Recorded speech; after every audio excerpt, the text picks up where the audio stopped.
Alright kid, get in here. Have a seat. You doing okay? Of course you are. You're above ground, you're still breathing, it's the weekend, and it's the holiday season. How can you not be doing good, right?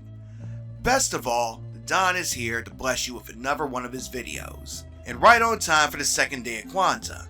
Hopefully. I plan on doing a video every day for Kwanzaa. As you can see, yesterday's was a pretty big one. But enough of that. If you've been keeping up with this channel, and if you haven't, the subscribe button is below, hint hint, then you'll know that one of the things that the Don likes to do is spotlight black video game developers.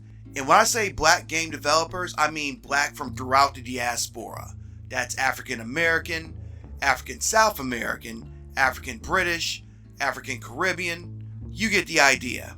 In this case, we're going straight to the motherland itself, so back up. Now, this is going to be a fairly quick one, so I'm not going to hold you. But for those new to the channel, if you're into indie and retro gaming content, and you want to join the mafia, once again, the subscribe button is below. Click that, and I'll make you a made man. Now let's get started. A few months back, the Don put out a video where he took a look at a game called Relooted. This is a game where you steal back stolen African artifacts and return them to their rightful owners. A concept I'm sure will go well with certain members of the gaming audience.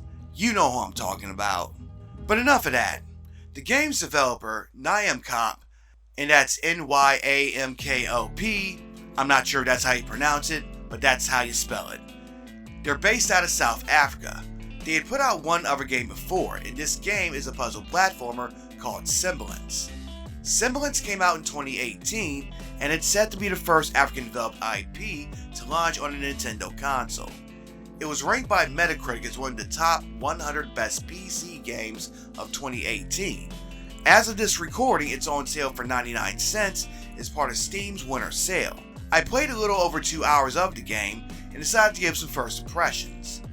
In Semblance, you control a nondescript black ball with eyes. Something has happened to your world, and apparently it's affected the trees. You'll have to dive into various subworlds within the trees to cleanse them.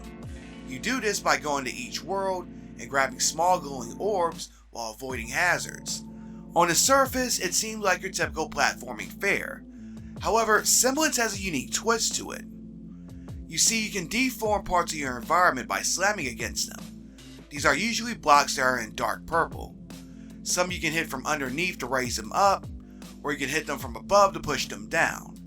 Sometimes you'll come across soft ground that you can deform to make a hole, and sometimes there are platforms you can slam into from the side so you can move them to the left or the right. The key is to figure out how to use these things in the right way so that you can reach the orbs or simply get to where you need to be. If you need to, you can hit the B button and that will reset any deformed soft blocks that are near you. As you progress further into the game, the levels will throw in curveballs that you have to work your way around, and in many cases, you'll have to work them into your strategy. For instance, in the second set of levels, you'll come across these red beams that will instantly nullify any deformation that you make. Some puzzles involve using these red beams in a way that will reset the soft blocks with enough force to launch you in the direction that you need to go in. The thing I like about the game's puzzles is that they stump you at first, but then the idea on how to solve them clicks in your head, and then you feel silly for not having figured it out sooner. As you can see, the game has a very minimalist art style. It's brightly colored and geometrical.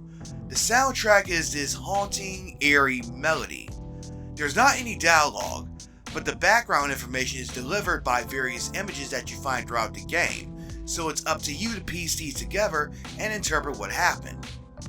I haven't beat the game yet, but from what I read on the game's community forums, the game's pretty short, around 3 to 5 hours to complete. I like the gameplay, I like the hook, and I like the puzzles. If I had one gripe, it's that the developer should have included a level editor. Not only would this extend the lifespan of the game, but I'm sure the community would come up with some absolutely wicked stuff. Still, even at its normal $10 asking price, Semblance is a fun platformer with a unique hook. If you can get it right now that it's on sale, even better. The game's fun and it's also family friendly.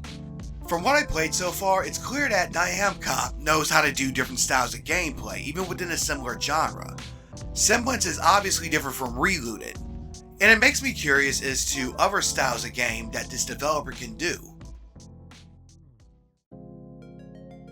If you're interested in learning about games from Black game developers, I have a whole playlist full of them. It's full of short looks at games like Relooted, Teenage Mutant Ninja Turtles, Tactical Takedown, Universal Rivals, El Paso Elsewhere, and Spirit Swap, to name a few. It's short for now, but I'm constantly adding to it. If you want to hop right into it, there's a whole playlist that just popped up on your screen. Check it out, and until next time, I'm Audi 51,000G, kinfolk.